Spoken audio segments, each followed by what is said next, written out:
sejak kebangkitannya, ulama bersama pengikut-pengikutnya istiqomah dan setia jaga akidah dan sunnah Rasulnya. Alhamdulillah segala puji baginya, ulama bersama pengikut-pengikutnya istiqomah dan setia menjaga agama nusa dan bangsa. Mari kuatkan niat kita, kita bulatkan tekad kita, terus lanjutkan amal kita, mengembangkan khidmat kita. Assalamualaikum warahmatullahi wabarakatuh.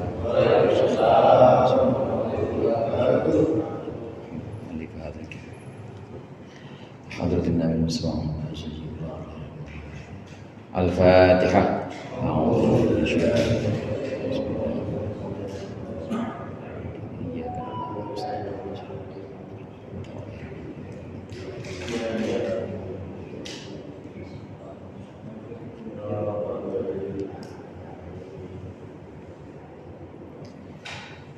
Bismillahirrahmanirrahim. Alhamdulil muallimit tullabi wa musahhilil khairi liman yata'allamu. Thumma as-salatu was-salamu 'alan nabi wa alihi wa sahbihi jayu'zamu. Ya Rabbana kaffir 'anna dhunubana wa walidina wa liman huwa muslimu. ندعوك اللهم علما نافعا من يومنا إلى الحساب يقوم. آمين آمين آمين ويا فتاح. آمين آمين آمين ويا عليم. Bismillah, walhamdulillah, wassalatu wassalamu ala sayyidina Muhammadir Rasulillah wa ala alihi wa ashabihi wa man tabi'ahum dah. Wala haula wala quwwata illa billah, amma ba'du. Yang sama-sama kita hormati para ustaz, para hujjah, dan khusus Ustaz Haji Ahmad Nasir, Ustaz Ahmad Rifai, Ustaz Haji Mukhtar, dan segenap pengurus Majelis Ta'lim Al-Huda, seluruh jamaah hadirin yang dimuliakan oleh Allah. Alhamdulillah malam hari ini kita berkumpul lagi untuk melanjutkan pengajian kita. Mudah-mudahan apa yang akan kita baca menjadi ilmu yang bermanfaat di dunia wal akhirah. Amin ya rabbal alamin.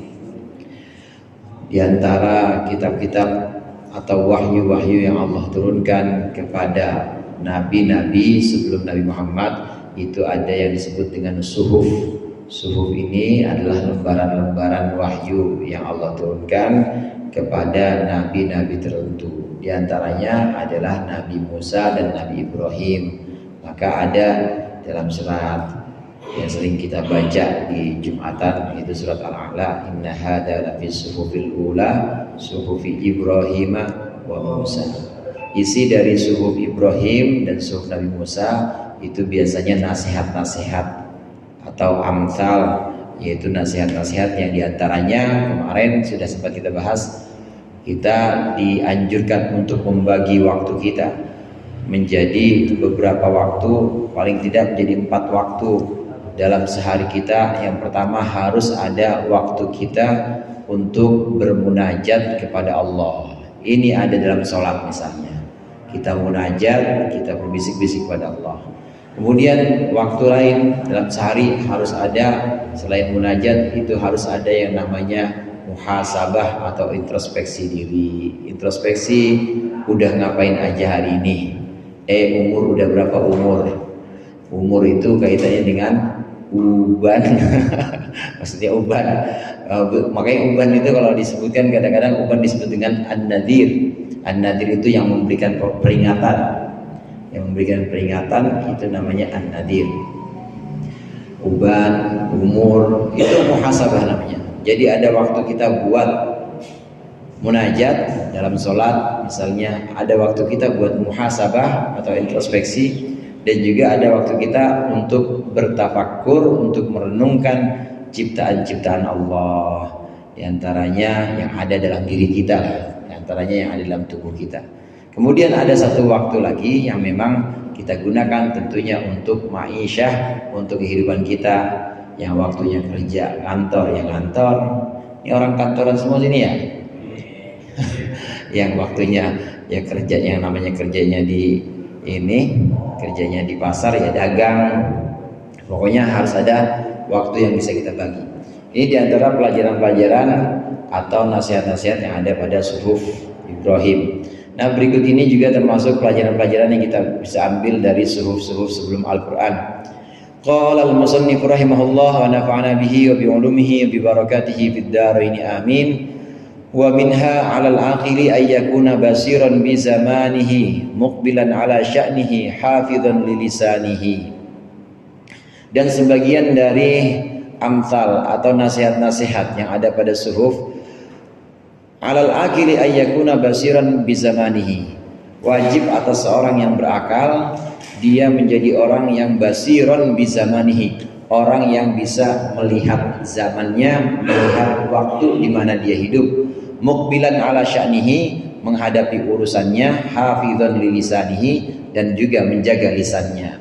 Wa man adda kalamahu min amalihi, siapa yang menganggap bicaranya, omongannya itu termasuk perbuatan dia, qalla kalamuhu, maka sedikitlah pembicaraannya, illa fima ya'nihi, kecuali dalam sesuatu ya'nihi yang menganggap penting dia akannya. Bi fathi awalihi min babi roma yarmi, ana ya'ni roma yarmi, ay ma yata'allaqu inayatahu, sesuatu yang bergantung apa inayatuhu, menolongnya bihi dengan ma. Kama qala Ibnu Hajar fi Fathul Mubin, sebagaimana dikatakan oleh Imam Ibnu Hajar dalam kitab Fathul Mubin. Wa fi nusqatin wa man hasiba kalamahu, dalam satu naskah disebutkan siapa yang menghitung bicaranya, badalun wa man adda kalamahu. Ini jadi badal atau pengganti man adda. Jadi ada yang menulis man hasiba, ada yang menulis man adda kalamahu. Wal makna wahidun, maknanya sama, lianna hasaba yahsubu, itu artinya idza kana min babi nasara yansuru, kalau sesuai dengan bab nasara yansuru fa huwa bi makna adda, maka itu dengan makna adda. Wa masdaruhu hisbatun bi kasril ha wa husbanan bid dhammi wa huwa ta'addin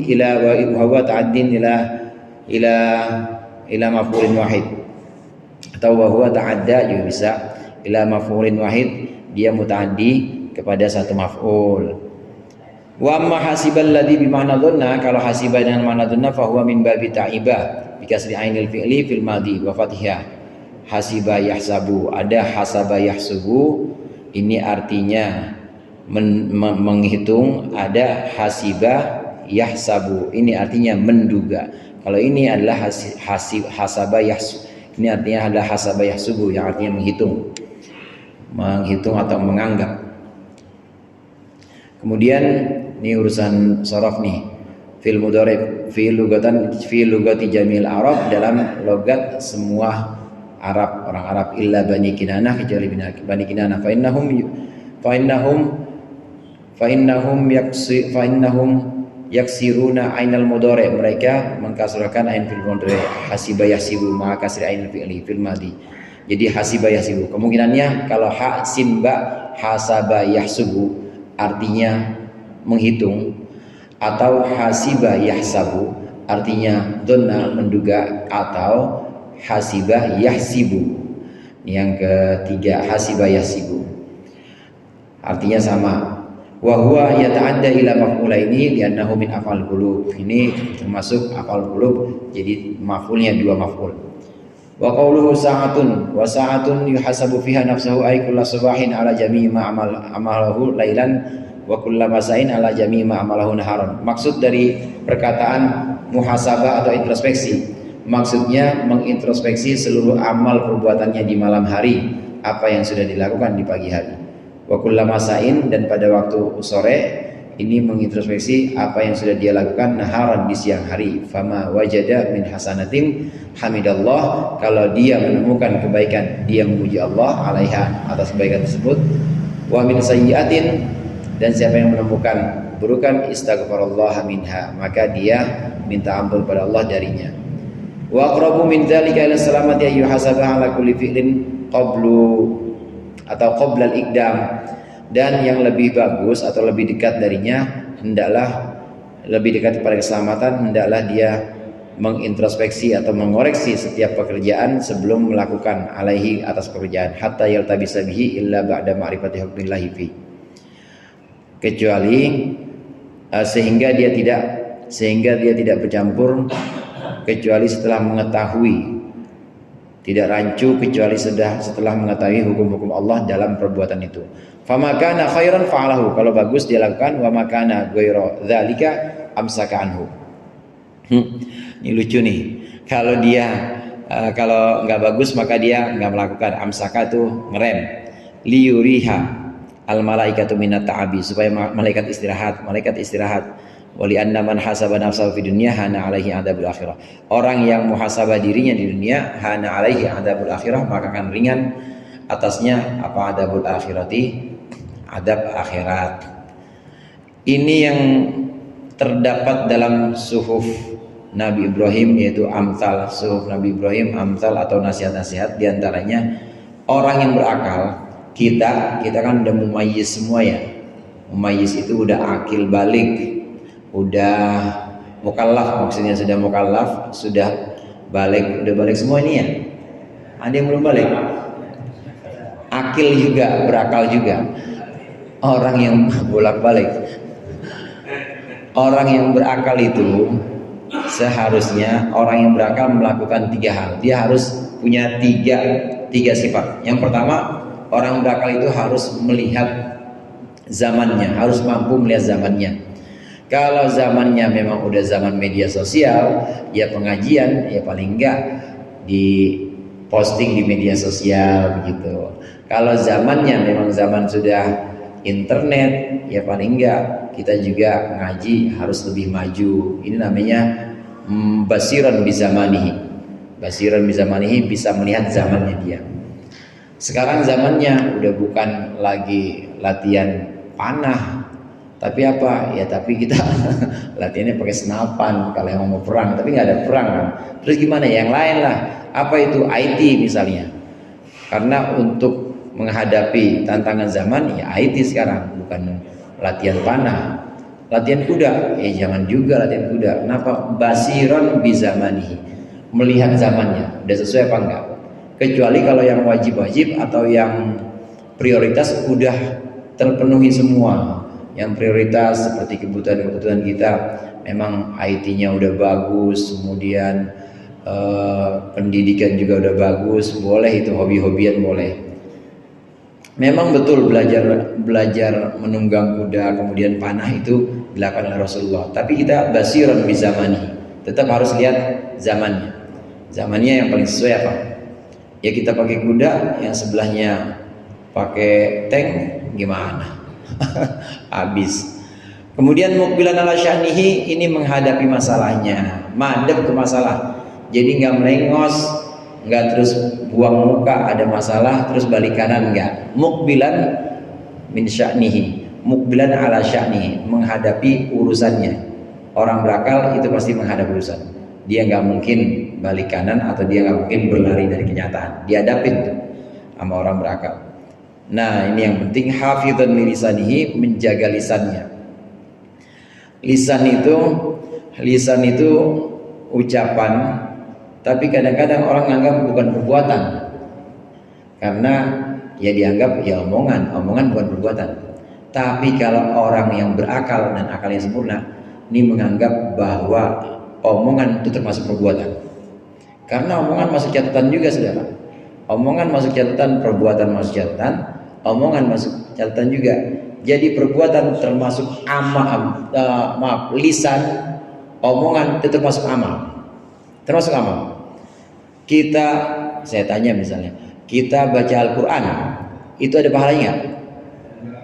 Ada. Terus kita nyakitin orang, cancung misalnya, ada orang nggak salah apa-apa sama kita divisi, nyakitin orang, dosa nggak? Dosa. Berarti ada dosa, ada pahalanya. Berarti perbuatan. Emang harusnya seperti itu. Lisan itu adalah perbuatan juga. Walaupun ada istilah kita ngomong doang kok gua, hati gua mah enggak, tetap itu dianggap sebagai amal dan ada catatannya. Orang yang berakal itu pasti menganggap ucapan dia adalah perbuatan dan dimintai pertanggungjawaban. Nah, kita dalam nasihat ini dianjurkan, dinasihati supaya kita menganggap, supaya kita menghitung omongan kita itu sebagai amal perbuatan kita, karena amal perbuatan kita itu dicatat juga. Orang yang seperti ini pasti dia akan hati-hati ngomongnya sedikit. Kenapa? Karena menganggap omongan itu termasuk satu amal, satu perbuatan yang dicatat oleh para malaikat. Ini pengertian makalah atau nasihat yang tadi kita baca. Terus nasihat yang sebelumnya yang sempat disinggung minggu lalu, orang yang berakal itu hendaklah melakukan muhasabah. Setiap hari harus ada waktu yang dia gunakan buat introspeksi, mengoreksi diri. Muhasabah itu dia mengkoreksi diri dia, itu harus ada. Ini maksudnya, kata Syarih, kata Senai Banten, maksudnya setiap kita masuk di waktu malam hari, maka kita mulai menghitung atau mulai muhasabah. Tadi sepanjang siang itu kita udah ngapain aja. Kalau ada amal yang baik, alhamdulillah, itu ada tromol saya masukin. Orang minta-minta, ya temennya cuma satu, saya suruh panggil semuanya, saya bagiin duit semua. Kalau itu emang terlaksana hari itu, maka alhamdulillah, hamidallah, memuji Allah. Alhamdulillah, terima kasih ya Allah, Engkau membimbing aku untuk bisa sedekah. Alhamdulillah, terima kasih Allah, Engkau membimbing aku hari ini bisa ngaji. Nah, kalau seharian itu ada yang buruk, astagfirullah, langsung mohon ampun sama astagfirullah, ngapa tadi mampir ke sono ya. Akhirnya kan panjang urusannya kalau udah mampir. Astagfirullah, astagfirullah ya, istighfar aja. Pokoknya kalau ada yang baik, alhamdulillah. Kalau ada yang buruk, astagfirullah, mohon ampun. Ini pengertian pertama. Namun kata Syekh Al-Banten di sini, yang lebih bagus dan lebih aman itu jangan malam-malam kita baru introspeksi, jangan malam-malam kita baru koreksi, tapi sebelum kita berbuat itu kita pikir-pikir dulu. Ini yang lebih aman. Kita kira-kira kalau gua WA ya, suaminya baru meninggal lagi misalnya. Kalau kira-kira gua WA, ini kira-kira gimana ya, akan muncul ini kan fitnah apa enggak nih? Kalau gua janjian kira-kira menimbulkan fitnah apa enggak ya? Nah, itu dipikir-pikir dulu tuh. Jangan udah janjian di taman malamnya baru istighfar. Jangan, tapi bagaimana sebelum melakukan? Sebelum kita berbuat dipikirkan dulu. Ini yang lebih aman ketimbang baru malam-malam introspeksi. Tapi dua-duanya baik. Yang penting tidak boleh ini. Yang penting tidak boleh kita kosong dari introspeksi atau dari koreksi diri kita sendiri. Yang lucu di sini kata, kalau kita introspeksinya malam, kata Syekh Al-Banten, ini kalau malam-malam mau tidur kita baru koreksi diri, alhamdulillah bisa sholat. Astagfirullahaladzim, tadi ngapa itu orang tadi ini ya, apa gue sakitin. Itu malaikat kan nyatet. Malaikat nyatet, jadi seharian itu nyatet. Amal baik kita dicatat, amal buruk kita catat. Yang repot kalau buruknya banyak, kan berarti nyatetnya banyak kan. Nah, beda kalau kita introspeksinya sebelum melakukan perbuatan, maka nggak jadi nyatet tuh malaikat. Malaikat nggak jadi nyatet yang buruk, dia nggak jadi nyatet. Kenapa? Karena kita udah pikirin, kita nggak jadi. Kata Syekh Al-Banten, supaya malaikat istirahat. Karena memang demikian hadirin. Malaikat itu capek juga malaikat. Artinya di sini pengertian yang liyurihal malaikatu minat ta'abi, supaya malaikat itu istirahat dari supaya malaikat itu meringankan kecapeannya atau keletihannya, istirahat dari letihnya. Emang malaikat itu capek juga, nyatet kebanyakan nyatet. Jadi gimana? Ya udah jangan nyatetin yang buruk-buruk kita. Malaikat itu paling malas sebenarnya nyatet yang buruk-buruk, capek dia. Nah terus gimana kita? Nah kita sebelum berbuat dipikir-pikir dulu, itu yang lebih aman. Malaikat yang pencatat buruk, malaikat atid, ini seringkali merasa kesel, merasa ya sebel, pokoknya ini orang begini amat. Begitu juga dia, begitu menjatuh.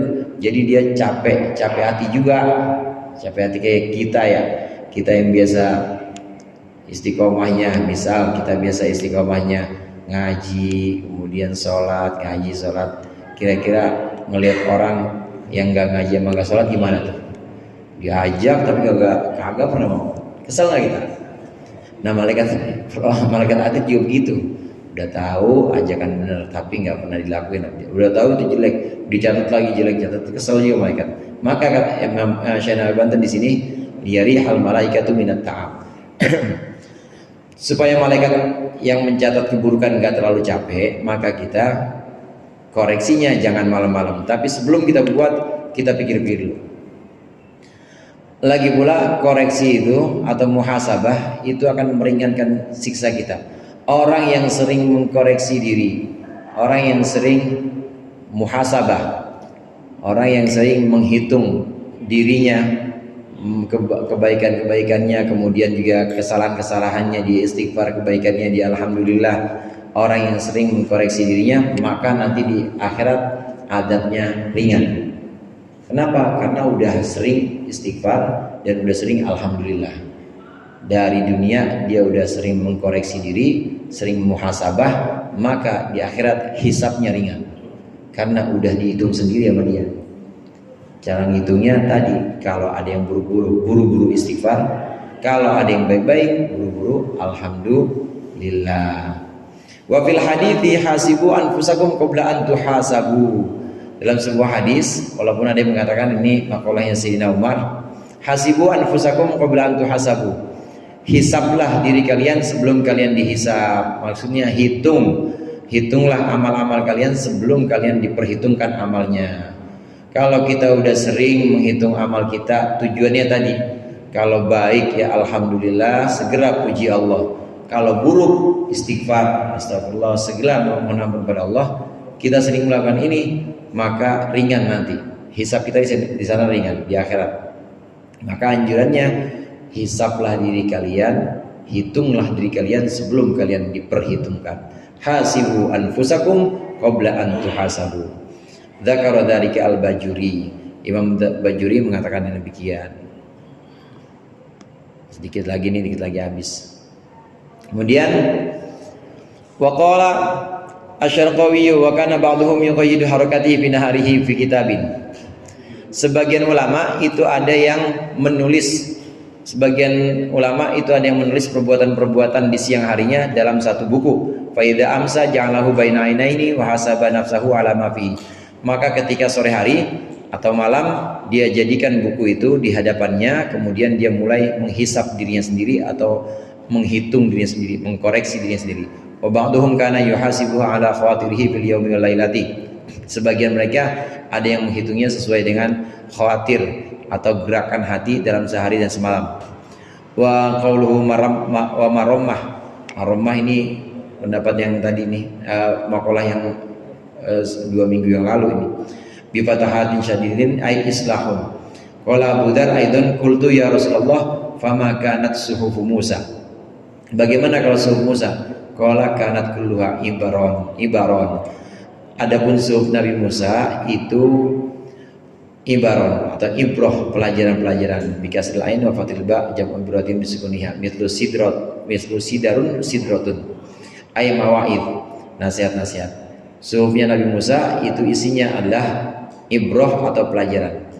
Apa diantaranya pelajaran yang ada dalam suhuf Nabi Musa? Kalau tadi suhuf Nabi Ibrahim, ini pelajaran yang ada dalam suhuf Nabi Musa. Ajibtu liman ayqana bin nar kaifa yafrahu. Aku heran terhadap orang, ini firman Allah dalam suhuf Nabi Musa. Aku heran kepada orang yang yakin neraka tapi dia masih senang-senang aja. Wajibtu liman ayqana bin nar kaifa yadhaku. Dan aku heran kepada orang yang yakin terhadap neraka tapi dia kok masih bisa tertawa. Ajibtu liman yarad dunya wa taqallubaha bi ahliha kaifa yatma'innu ilaiha. Dan aku heran kepada orang yang melihat dunia dan berubahnya dunia dengan ahlinya dan penduduknya, bagaimana bisa tenang atau nyaman dengan dunia. Ajibtu liman aiqana bil qadari kaifa yat'abu. Aku heran kepada orang yang yakin takdir, yakin terhadap takdir, tapi kok bisa capek. Orang udah tahu yang namanya takdir itu sudah merupakan ketetapan Allah, tapi kenapa capek atau lelah ibadah, lelah melakukan kebaikan, itu kan udah takdir semua. Kemudian ditimpa musibah, kenapa lelah, kenapa capek, itu udah takdir semuanya. Wa fi riwayatin kaifa yaghdabu, dalam satu riwayat bagaimana dia marah terhadap takdir. Ajibtu liman ayqana bil hisab tsumma la ya'mal. Aku heran kepada orang yang yakin ada perhitungan tapi dia tidak melakukan apa-apa. Ini nasihat. Hadirin jamaah rahimakumullah, dari semua ibrah, pelajaran-pelajaran yang ada dalam suhuf Nabi Musa, kemudian juga amsal, pelajaran-pelajaran yang ada dalam suhuf Nabi Ibrahim, itu ada kesamaan dengan ajaran-ajaran Islam. Kalau syariat mungkin beda. Syariat, sholatnya, kemudian tata cara atau amalan-amalan tertentu yang merupakan ibadah mahdoh, ibadah murni mungkin beda.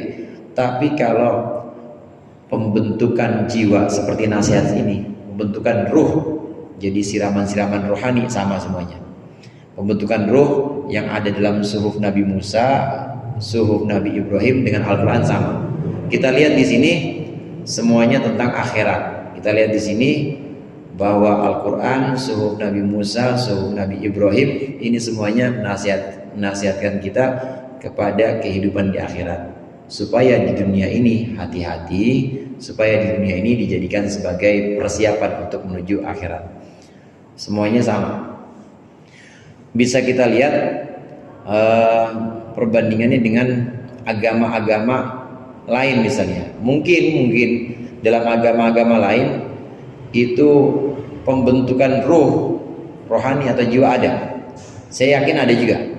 Jadi bagaimana harus sabar ketika ada musibah. Agama lain mengajarkan bagaimana kita harus bersyukur kalau ada nikmat. Agama lain itu menyatakan, mengajarkan.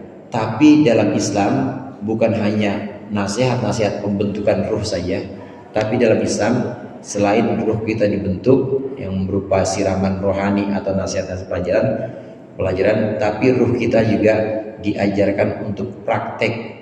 Bagaimana prakteknya? Praktek menghamba kepada Allah. Saya tanya pada bapak-bapak sekalian hadirin, roh kita kelihatan nggak? Jiwa kita kelihatan nggak? Kelihatan ya jiwa kita? Enggak, tapi manggut sih. Roh kita kelihatan nggak? Enggak kelihatan. Roh kita atau nyawa, orang kata sama nyawa kita kan nggak kelihatan. Kalau dinasehatin, tapi paham nggak? Paham. Itu yang punya pemahaman untuk roh. Yang punya pemahaman itu ruh kita. Itu potensi ruhani, bukan jasmani. Jadi yang namanya kepala nggak bisa memahami, tetap itu ruhani. Dinasehatin paham rohani kita, nyawa kita bisa paham. Tapi kalau untuk membentuk rohani kita supaya tunduk, supaya menghamba kepada Allah, itu paling cepat bukan hanya melalui nasihat, tapi melalui praktek. Gimana praktek ruh kita itu supaya bisa menghamba? Di antaranya melalui sholat. Waktu kita berdiri, maka ruh kita posisi berdiri kayak berdirinya kita di hadapan raja yang kita takut banget.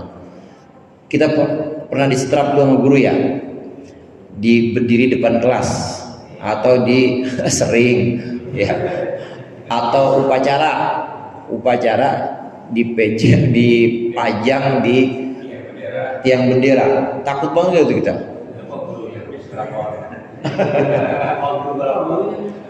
Kan takut banget tuh kita tuh. Takut. Berdirinya kita begitu. Berdirinya kita itu sebenarnya bukan hanya berdiri badan, itu ruh kita lagi dibentuk supaya merasa takut berdiri tegak di hadapan raja yang memerintahkan kita sholat, di hadapan zat yang maha besar yang memerintahkan kita sholat. Waktu kita ruku itu juga sebenarnya bukan cuma gerakan raga, bukan cuma gerakan badan doang, tapi ruh kita dibentuk bagaimana merendah, bagaimana tunduk pada Allah. Sujud juga begitu. menghamba kepada Allah. Jadi ruh atau jiwa dinasihati bisa nggak? Bisa. Dibentuk dengan nasihat bisa. Cuma lebih cepat lagi dibentuk dengan nasihat juga, kemudian dibentuk dengan praktek juga. Nah, sholat itu udah segala-galanya dari itu. Artinya yang ingin saya katakan di sini, Islam itu alhamdulillah kita di sini Allah pilih sebagai muslim. Alhamdulillah Islam itu lengkap, bukan cuma nasihat-nasihat buat rohani saja, tapi praktek bagaimana jiwa kita berdiri di hadapan Allah, bagaimana jiwa kita tunduk, sujud, menghamba, itu dibentuk melalui posisi-posisi yang ada dalam sholat. Dan ini tadi saya katakan sebagai syariat, ini beda dengan syariat-syariat yang ada sebelum Nabi Muhammad. Nggak ada yang lengkap kayak kita. Kalau kita lengkap banget, siraman rohaninya ada, nasihat-nasihatnya, bentuk pembentukan jiwa dengan cara dengan cara posisi-posisi tertentu. Waktu sholat ada, di luar sholat pun begitu. Masuk masjid kaki kanan pakai kiri duluan. Masuk masjid kaki kanan, keluar masjid masuk kamar mandi kiri, keluar kamar mandi. Nah, itu bukan sembarangan tuh yang diajarin Rasulullah. Itu membentuk ruh juga, membentuk ruh kita. Dinasihatin bisa nggak ruh? Bisa, cuma lebih cepat pembentukan ruh supaya nanti jadi ruh yang memang jadi an-nafsul mutmainnah istilahnya, jiwa yang memang tenang. Ini lebih cepat, bukan hanya sekedar nasihat, tapi diatur. Cara ngaturnya melalui gerakan badan yang diajarkan Rasulullah. Masuk tangan, pakai baju, masukin kanan dulu, keluarin kiri dulu. Semua kita kalau makan pakai tangan kanan. Tangan kita, iya pakai tangan kita, itu semua diajarin. Itu semua adab-adab yang seperti itu lengkap dalam Islam. Kita alhamdulillah Allah pilihkan sebagai muslim untuk mengamalkan ini. Kalau nasihat-nasihat sama dengan agama-agama sebelum Islam yang ada dalam suhuf Nabi Musa, suhuf Nabi Ibrahim sama. Tapi syariat kita lebih lengkap. Dan dengan lengkapnya syariat ini bukan hanya sholat, tapi bagaimana kita masuk kamar mandi, keluar kamar mandi, ini ruh kita lebih cepat untuk terbentuk menghamba di hadapan Allah Subhanahu wa taala. Wallahu a'lam bishawab.